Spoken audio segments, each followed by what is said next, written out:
Okay. तो इस video में हम लोग जानेंगे कि कैसे एक आंसर फाइल बनाते हैं, या डब्ल्यू आई के क्या है, अनअटेंड इंस्टॉलेशन कैसे होता है, और कैसे विंडोज़ पी वर्क करता है, और भी ढेर सारी चीज़ों के बारे में। तो मैं पहले आपको दिखाना चाहता हूँ, मैंने एक डॉक्यूमेंट्स बना के रखी है रिगार्डिंग विंडोज़ एआई के। विंडोज़ एआई के क्या है, ये विंडोज़ ने जो भी अपने ऑपरेटिंग सिस्टम सॉरी ये जो टूल किट जो लॉन्च किया है, बहुत ही प्यारी टूल किट्स, एक आईटी प्रोफेशनल बंदों के लिए बहुत ही प्यारी टूल किट्स इन्होंने लॉन्च की। टूल किट्स का अर्थ ये है, जैसे कि हम एक इलेक्ट्रीशियन से एक एग्जांपल लें। इलेक्ट्रीशियन अपने लिए क्या टूल्स किट रखता है, वो टूल किट रखता है, उसके पास स्क्रू ड्राइवर्स होते हैं, प्लायर्स होते हैं, टेस्टर होते हैं। ऐसे ही जो आईटी फील्ड के बंदे हैं, जो कंप्यूटर नेटवर्किंग या सॉफ्टवेयर से या इन चीज़ों से बिलोंग करते हैं, उनके लिए ये टूल किट बहुत ही उपयोगी और बहुत ही अच्छा टूल किट्स है।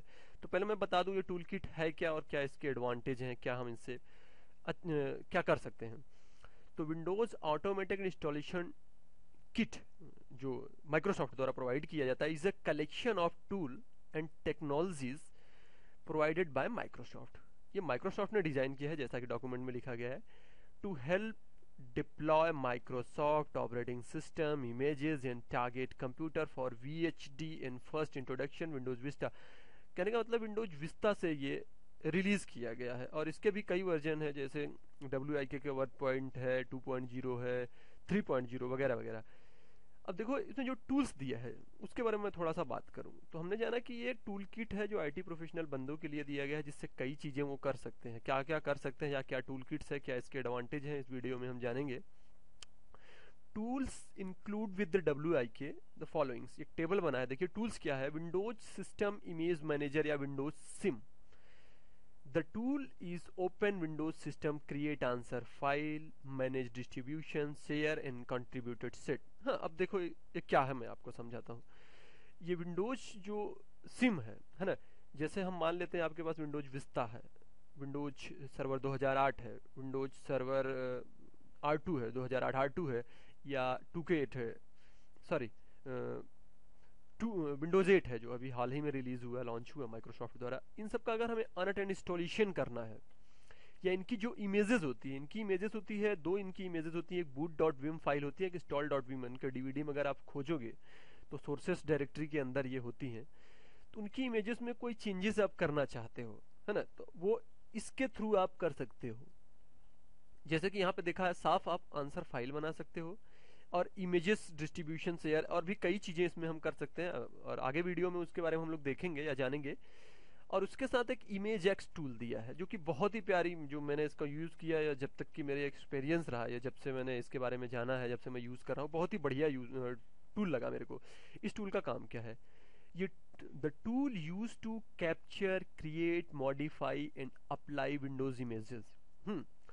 इसके थ्रू किसी ऑपरेटिंग सिस्टम को कैप्चर कर सकते हैं। कैप्चर करने का अर्थ ये है कि मान लो एक हमारा ये ऑपरेटिंग सिस्टम है, इस ऑपरेटिंग सिस्टम में विंडोज 7 लोडेड है, MS ऑफिस लोडेड है, VLC, टैली, कुछ ग्रुप पॉलिसीज लगी हैं, कुछ सेटिंग, कुछ यूजर्स बने हैं, अप टू डेट करके रखा गया है। ऐसे ढेरों इंफॉर्मेशन इसमें अप टू डेट है या चल रही है, रन कर रही है। अगर किसी कंपनी को ऐसे ही जो मशीन है, मान लेते हैं कंपनी में 100 मशीन है, सभी 100 मशीनों की रिक्वायरमेंट है, जो इन रिक्वायरमेंट को फुलफिल करना चाहिए, है ना। जैसे कंपनी सिक्योरिटी से रिलेटेड पासवर्ड पॉलिसी लगा के रखती है, USB पोर्ट को ब्लॉक करती है, या और भी कई चीजें जो वहां से ग्रुप पॉलिसी के थ्रू लगाया जाता है। आगे ग्रुप पॉलिसीज की वीडियो में इन सब चीजों के बारे में भी हम जानेंगे, ये ग्रुप पॉलिसी होता क्या है, सिंपली यहाँ पे मैं बता रहा हूँ। तो ये मशीन हमारा फुल लोडेड है, अप टू डेट है, जो भी जो रिक्वायरमेंट है हमारे कंपनी की वो फुलफिल कर रहा है। तो सभी मशीनों को अगर मैं मान के चलता हूँ, 100 मशीनें हमारे कंपनी में, 100 मशीनों में विंडोज 7 डालूं, ऑफिस डालूं, VLC डालूं, टैली डालूं, ग्रुप पॉलिसीज की सेटिंग कराऊं, एक्सपोर्ट इंपोर्ट जो भी हमको कराना है, एक मशीन में हमने मान के चला ये सभी चीजें करने में हमको लगभग 1 घंटे लगते हैं। तो 100 मशीनों के लिए ये जाहिर सी बात है बहुत ज्यादा समय लगेगा, क्योंकि एडमिनिस्ट्रेटर ये काम करेगा उसके लिए डेफिनेटली डिफिकल्ट है करना, और ज्यादा से ज्यादा समय लेगा। तो उसके लिए आप करो क्या, सिंपली आप अपने मशीन, किसी एक मशीन को सिलेक्ट करो और उसी मशीन के अंदर वो सभी चीजें इंस्टॉल कर दो या सेटिंग्स अप्लाई कर दो। अब इसी ऑपरेटिंग सिस्टम्स के या इसके जो सॉफ्टवेयर हैं, एप्लीकेशंस हैं, सेटिंग्स हैं, पॉलिसीज जो भी हैं, इसी को हम लोग कैप्चर कर लेते हैं। तो कैप्चर करने का क्या मतलब है, यहाँ के क्या फायदा है, अगर कैप्चर करके दूसरे मशीन में डालेंगे, है ना। तो जो भी चीजें यहाँ पे थी हू बहू सेम चीज अप्लाई हो जाएगी दूसरे मशीन में, यानी उस मशीन में ऑपरेटिंग सिस्टम तो पड़ेगा पड़ेगा, साथ साथ ये सभी चीजें या सेटिंग्स अप्लाई हो जाएंगे दूसरे में। इससे हमें फायदा क्या है, कम से कम समय में हम ज्यादा से ज्यादा चीजें इंस्टॉल कर सकते हैं। और दूसरी बात, आगे की वीडियो में मैं बताऊंगा कि कैसे हम इंस्टॉल करते हैं या कैप्चर कैसे करते हैं। कम से कम ऐसे नॉर्मल, जैसे कि हमने बताया कि 1 घंटे लग रही है, लेकिन ऐसे में आप एक स्क्रिप्ट मैं बनाऊं और स्क्रिप्ट के थ्रू विद इन 10 मिनट, या ये डिपेंड करता है थोड़ा सा आपके हार्डवेयर के ऊपर भी, 10 मिनट या 10 मिनट के अप्रॉक्स में जो टाइम लेता है, उस टाइम के अंतराल में ही आपके ऑपरेटिंग सिस्टम और ये जो सभी चीजें जो हमने बना के रखा है वो सभी चीजें अप्लाई हो जाती हैं। तो ये काम करता है इमेज एक्स टूल। ठीक, आप किसी इमेज को कैप्चर कर सकते हो। इमेज का मतलब जो भी ऑपरेटिंग सिस्टम और एप्लीकेशंस पड़े हैं उसको आप कैप्चर कर सकते हो, उसको क्रिएट कर सकते हो, मॉडिफाई, उसमें चेंजेस ला सकते हो और उसी चीज को अप्लाई कर सकते हो। लेकिन उन सब चीजों के लिए आपको चाहिए क्या, कि दूसरे मशीन में जो इसमें हमें डालना है ना, इसमें हमें डालना है वो सभी चीजें उसमें पड़ जाएंगी। इसके लिए कुछ प्रोसेस होती है, कुछ चीजें होती है जिसके बारे में हम आगे जानेंगे। और कई चीजें हम यहाँ से ऐसा कर सकते हैं इमेज एक्स के थ्रू। न सिर्फ, अगर हम मान के चलते हैं हमारा दूसरा कंप्यूटर है, उस दूसरे कंप्यूटर में हमें इसमें देखो हमने प्रिंटर के लिए ड्राइवर कहीं नहीं डाल रखा है, दूसरे कंप्यूटर को प्रिंटर की चाहिए या और भी ऐसी ड्राइवर चाहिए, तो आप इसी मशीन में प्रिंटर का ड्राइवर ऐड कर दो और इसी मशीन को डिप्लॉय कर दो दूसरे मशीन में। इसके कैप्चर किए हुए इमेज जब दूसरे मशीन में, दूसरे मशीन का मतलब मैं देखो यहाँ से एक कॉपी करता हूँ और यहाँ पे पेस्ट कर देता हूँ। ठीक, ये दूसरी मशीन में हमें सेम चीज चलाना है, अगर हम मान के चलते हैं सेम चीज चलाना है हमें दूसरी मशीन में, तो इसकी पूरी कॉन्फ़िगरेशन यहाँ पे हो जाएगी सेम। तो ऐसे 100 मशीनें में हमको अप्लाई करना है तो हो जाएगा। कहने का अर्थ ये है कि इसके थ्रू मैं इमेजेस में चेंजेस कर सकता हूँ और कई चीजें जो आगे हम बताएंगे, ड्राइवर ऐड कर सकता हूँ और कई चीजें। जबकि पहला इमेज हमने क्या देखा कि अनअटेंड फाइल या इंस्टॉलेशन के लिए विंडोज के इमेजेस में जो भी एडिटिंग करनी होती है हम कर सकते हैं। इमेज एक्स के थ्रू भी कई चीजें कर सकते हैं जिसकी हम प्रैक्टिकल करेंगे। Deployment image services management, the tool use to apply updates, driver, language pack, Windows images. हाँ, अब इसके बारे में मैं आपको बता दूं। ड्राइवर पैक, जैसा कि अभी अभी हमने जाना कि ड्राइवर पैक्स WIK के इस टूल्स के थ्रू हम अपडेट कर सकते हैं, उसमें डाल सकते हैं। लैंग्वेज पैक, बाय डिफॉल्ट जब भी हम ऑपरेटिंग सिस्टम इंस्टॉल करते हैं तो जो भी उसमें लैंग्वेज होता है, इंग्लिश US होता है, हो सकता है कि हमें चाइना चाहिए, हो सकता है कि हमें हंगरियन चाहिए, या जो भी लोकल लैंग्वेज आपको चाहिए, इसके थ्रू आप उसको साथ अटैच कर सकते हो। जैसे आपने इसका, अभी तो इसमें इंग्लिश था, मान के चलता हूँ मैं, इसमें इंग्लिश सिलेक्टेड था, तो इसके साथ आप पैच कर सकते हो या अटैच कर सकते हो अपने हिसाब से जो भी लैंग्वेज आपको चाहिए। साथ ही साथ आप कई फीचर को चाहिए, जैसे कि आपको चाहिए कि ओके कुछ मेरा ये फीचर काम ना करे या ये फीचर निकाल दूं, फालतू का है इसमें, या हमारे कंपनी के एनवायरनमेंट में इसकी यूज नहीं है, तो आप इसी के थ्रू से डी अटैच भी कर सकते हो। दूसरी चीज जो है, जैसे सबसे प्यारी चीज है, जैसे Windows pre installation environment, Windows P. Windows P ये माइक्रोसॉफ्ट का एक light weight command based, graphical based नहीं है, कमांड बेस्ड ऑपरेटिंग सिस्टम है, जिसके थ्रू देखिए, minimal operating system environment use to deploy Windows, the AIK include several tools build a configuration Windows PE environment. जब Windows PE हम बनाते हैं, है ना, तो उस केस में हमारे मशीन में WIK इंस्टॉल होना जरूरी है। और पी हम बनाना बताएंगे कि WIK के थ्रू कैसे हम एक विंडोज पी बनाते हैं, जो लाइट वेट ऑपरेटिंग सिस्टम है, जिसके थ्रू हम कई चीजें कर सकते हैं, जैसे डिप्लॉय करना, कैप्चर करना। एक्चुअली ये पी के साथ हम इमेज एक्स को रख देते हैं और यही इमेज एक्स पी के साथ मिलके इमेजेस को कैप्चर करना, डिप्लॉय करना, एडिट करना, या कई चीजें आप ऐसे कर सकते हो जिसके बारे में हम आगे बात करेंगे। न सिर्फ पी हम कह सकते हैं, इसे हम RE भी हम इसे कह सकते हैं, जो रिपेयर करने के भी काम में आता है। जैसे मेरा BCD बूट एडिट करप्ट हो गया, BCD डेटा करप्ट हो गई, BCD का मतलब जो बूटिंग के समय फाइलें होती है, बूट फाइलें कुछ मिस हो गई, तो इसके थ्रू हम उसकी रिपेयरिंग कर सकते हैं, उसको बना सकते हैं।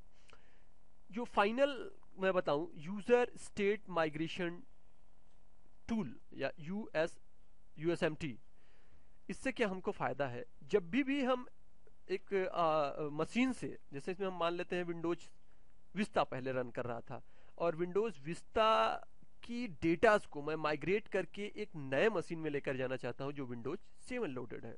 हम्म तो अगर मैं मान के चलता हूं ये विंडोज विस्ता है या विंडोज 7 लोडेड है, तो विंडोज विस्ता की कुछ फाइलें, या हम एक्सपी से हम मान के चलते हैं, जब भी हम विंडोज 7 में माइग्रेट करेंगे या उसमें डालेंगे तो होगा क्या इस केस में कि कुछ ऐसी चीजें होती हैं जो हमें एरर देने लगती हैं कि ये इसके साथ कंपेटेबल नहीं है, या प्रीवियस वर्जन के जो भी ऑपरेटिंग सिस्टम होते हैं प्रीवियस वर्जन के और नए वर्जन के ऑपरेटिंग सिस्टम के साथ हम माइग्रेशन करना चाहते हैं तो दिक्कत करती है। तो ये यूएमएसटी जो है उसके बीच आपकी कंपेटिबिलिटी स्टेब्लिश करती है। कहने का मतलब ये है कि अगर इसके थ्रू हम कर रहे हैं तो अगर हमारा ये पुराना ऑपरेटिंग सिस्टम है तो नए ऑपरेटिंग सिस्टम्स के मशीन में हम ये यूजर्स के डेटाज और सेटिंग्स माइग्रेट करके यहाँ पे हम ला सकते हैं। फिर आगे मैं बताना चाहूंगा कि सिंपली देखिए क्या हमको फायदा है WIK के थ्रू। मैं एक बेसिक चीज मैं पहले बता दूं कि जो सबसे बढ़िया एडवांटेज लगा, जो सबसे अच्छा लगा मेरे को, जैसे आपका ये ऑपरेटिंग सिस्टम है, ये मशीन है और इस मशीन में आपने विंडोज 7 डाल रखा है, ऑफिस डाल रखा है, VLC डाल रखा है, टैली डाल रखा है, या मच मोर ऐसे ढेर सारी चीजें आपने अप्लाई कर रखी है। और इस मशीन्स की जो सेटिंग्स हैं, जो डेटाज हैं, वो बेहतर हैं, अच्छे हैं। आप चाहते हो कि सेम कॉन्फ़िगरेशन OS का और सॉफ्टवेयर का या सेटिंग का जो कॉन्फ़िगरेशन है हम अदर मशीन पे भी अप्लाई करें, तो इसके थ्रू आप बहुत इजीली कर सकते हो और कम समय के अंदर ही ये चीज आप कर सकते हो। आगे की वीडियो में हम वो चीजें देखेंगे कि कैसे हम करते हैं। तो अभी इस वीडियो में हमने जाना कि WAIK क्या है। WAIK एक टूल किट है जो माइक्रोसॉफ्ट द्वारा प्रोवाइड किया जाता है। टूल किट के भी कई वर्जन है। इस टूल किट्स में कई टूल्स होते हैं जिस टूल्स को हम यूज करते हुए, यूटिलाइज करते हुए अपने ऑपरेटिंग सिस्टम में एडिटिंग कर सकते हैं। ड्राइवर पैक उसमें डाल सकते हैं, लैंग्वेज पैक डाल सकते हैं या डी अटैच कर सकते हैं। इसी तरह जब भी हमको नीड हुआ कि हमें अनअटेंड इंस्टॉलेशन करना है विंडोज का, तो अनअटेंड इंस्टॉलेशन फाइल भी हम बना सकते हैं और भी ढेरों काम कर सकते हैं। इसके साथ ही मैं लेकर चलता हूं आपको अपने मशीन पे कि कैसे हम WIK इंस्टॉल करते हैं। तो मैं आपको बता दूं ये फ्री ऑफ कॉस्ट है माइक्रोसॉफ्ट द्वारा, आप डाउनलोड कर सकते हो। इसके लिए आपको माइक्रोसॉफ्ट को किसी भी प्रकार के कोई पैसे देने नहीं होते हैं। तो मैंने डाउनलोड करके, देखिए मैंने DVD लगा रखी है अपने मशीन में। ये 3.0 वर्जन है, अप्रॉक्सीमेटली 1.66 गीगाबाइट्स का। सिंपली DVD मैंने लगा रखी है। DVD पे मैंने डबल क्लिक किया, DVD हमारी खुल गई और खुलने के साथ ही देखिए स्टार्ट CD का ये जो आइकन दिख रहा है, ये एप्लीकेशन दिख रहा है, इस पे मैं डबल क्लिक करता हूँ। डबल क्लिक करने के साथ ही नया विजार्ड ओपन होता है। अब इस विजार्ड में कई चीजें दिया है जो एक IT प्रोफेशनल बंदों के लिए है। जैसे यहाँ पे विंडोज 7 लिखा है, तो ऐसा नहीं है कि सिर्फ विंडोज 7 के लिए है, ये कई ऑपरेटिंग सिस्टम में काम कर जाएगा। इसकी कंपेटिबिलिटी देखनी होगी हमको। तो पहले केस में दिखा है स्टेप बाय स्टेप डिप्लॉयमेंट्स, मतलब कि जो भी चीजें हैं डिप्लॉयमेंट्स करना, कैप्चर करना, सभी चीजें यहाँ पे। और ये किसी मशीन को इंस्टॉल करने के लिए रिलीजेस नोट्स और भी ढेर सारी चीजें, हम या CD को ब्राउज कर सकते हैं, .NET इंस्टॉल कर सकते हैं। फिलहाल जो इस वीडियो में मैं आपको दिखाने जा रहा हूँ, इस वीडियो में मैं WIK कैसे इंस्टॉल करते हैं। तो मैंने DVD की इमेजेस इंस्टॉल मतलब अटैच कर रखी है वर्चुअल ड्राइव के साथ, और उसी के साथ मैंने माउंट कर रखा है। और उसके साथ जैसे ही मैं स्टार्ट CD पे क्लिक किया, ये विजार्ड ओपन होता है और इस विजार्ड्स में WAIK सेटअप्स पे मैं क्लिक करता हूँ। क्लिक करने के बाद देखिए हमारा इंस्टॉलर रेडी हो रहा है। और नेक्स्ट एक चीज मैं और बता दूं, जब ये इंस्टॉलेशन विंडोज 7 पे करते हो, विंडोज विस्ता पे करते हो, तब तक तो ठीक है। उसके प्रीवियस वर्जन के ऑपरेटिंग सिस्टम पे जब भी ये इंस्टॉलेशन करते हैं तो हमको एक .NET की नीड हो जाती है। तो यहाँ पे आप डायरेक्टली .NET फ्रेमवर्क डाउनलोड कर सकते हो माइक्रोसॉफ्ट की वेबसाइट से। मेरे केस में मेरे को जो नीड हुई, मैंने ऑलरेडी डाउनलोड किया है, इंस्टॉल किया है। अगर ऐसा आपके पास एरर आता है तो आपको डाउनलोड करना होगा। रिकमेंडेड है कि आप इसे विंडोज 7 पे इंस्टॉल करें, जिसमें नहीं मांगेगा ये।